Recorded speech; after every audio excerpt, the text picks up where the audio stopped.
So we're counting down the tips, top 20 in 20 years, and I want to pick up with just reiterating and kind of segueing into from one tip to the next. We talked about making sure you draw money from stable sources. And this is really important when you start to draw on your investments and you want them to be reliable. You need your income to be reliable. I don't know a person who says, hey, I'm going to go into retirement, and if I get some money 1 month and the next month I don't get any, that's okay.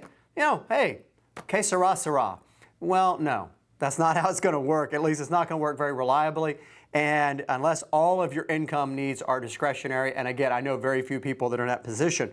So as you build an investment portfolio, which is number 7 on my tips, is you want that investment portfolio to have several characteristics. And I'm going to tell you that it can be done, because I'm going to give you kind of a wish list here. And you're going to say, golly, David, how do you get all of those things in one portfolio? You have to use more than one thing to do it. That's the answer. You need your portfolio to be flexible. You need it to be liquid. You need it to be diversified.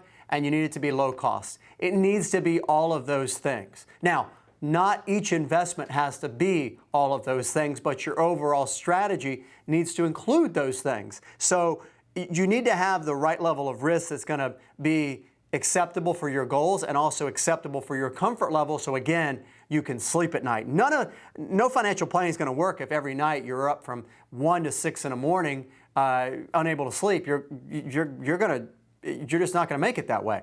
So we need to be realistic about how we build these things together. Different investments have different characteristics. Some things are going to inherently give you growth potential, but they also carry risk. Some things are going to provide income, but not produce as much earnings. Some things are going to be much more stable and conservative, but again, may not earn as much as that exciting thing that gyrates all over the place. So you have to build a plan that includes all these things. That's the magic of financial planning. Now, the next tip is number 8. I want you to be realistic and honest with yourself about whether or not you can manage your investments yourself.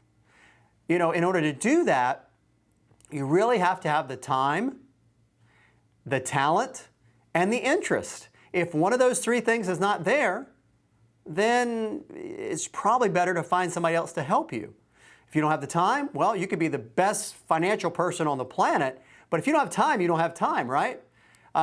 If you don't have the talent, you're not the best, then it doesn't matter how much time you have or how much interest you have, it may be difficult. And you may have all the time in the world, you may have the skill, but you just may not be interested. You know, I can cut a mean lawn. I can make that lawn look great, but I'm just not interested. And I also don't have the time. Got the skill, but don't have the time. So you have to be realistic, and then if you determine you need help, then you go about looking for somebody to help you. Now, this is really important. This is the tip number 9. When you look for somebody to assist you, you want to look for an advisor that can help you with what you're looking for. So in other words, the advisor needs to be the type of advisor that can advise you on the types of products and services you need. You say, well, I don't know what I need.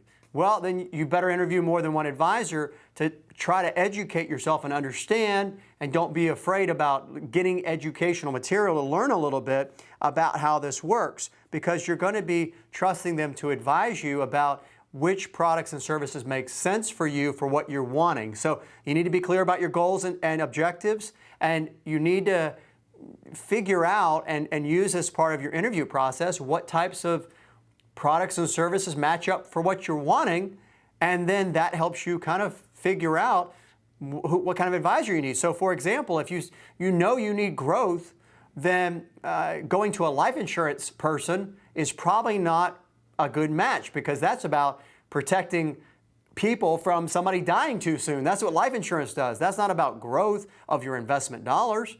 By the same token, if you're looking for income, then you don't necessarily want to go to somebody who focuses on growing your money. You're not at that point. You're looking for income. So you want to look for a matching of things. Now, the other thing is, tip number 10 is when you're looking for an advisor, it's real important with your interview process that you've got to like them, you've got to trust them, and you've got to believe them.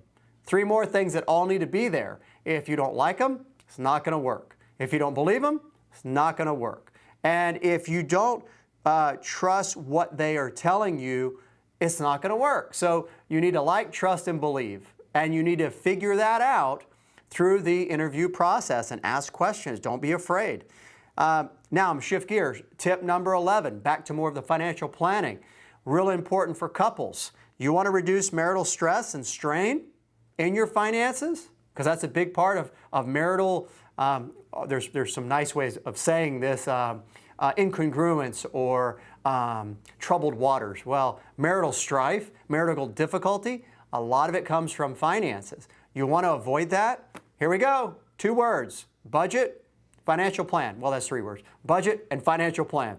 You got to have them, and you have to get on the same page, because if not, then there will be difficulty.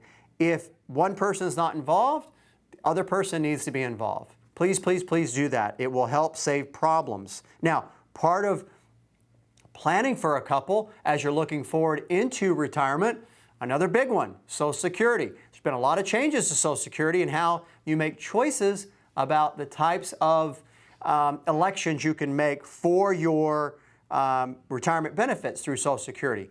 You want to make sure that you make the best one for your situation. How do you do that? Well, there's software you can do that. There's some things online you can look at.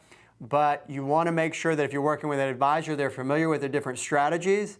And this is especially important if you have one of the spouses has a much higher income than the other, or if there's a significant age difference between the couples, or if there's a significant longevity expectation.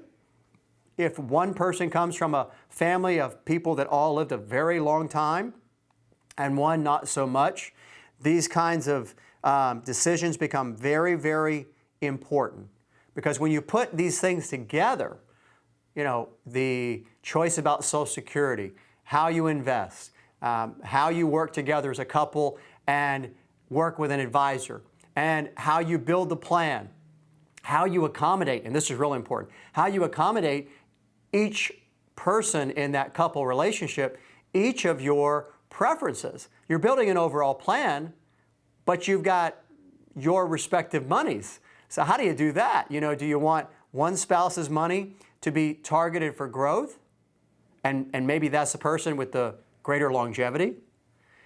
Or do you have the other person have the more stable, more secure money, maybe that you're drawing income off of, and maybe they're not the one with as much longevity? Or it could be all mixed together, you know, mixing those characteristics. So the idea is to take these things and kind of lay them all out on the table and talk about them candidly with each other.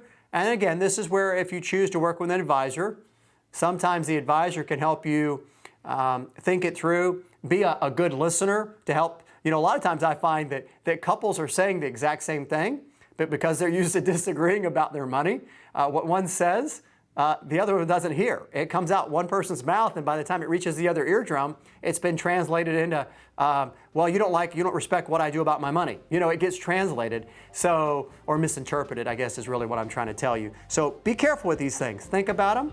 They're important tips. Follow them. You'll plan stronger.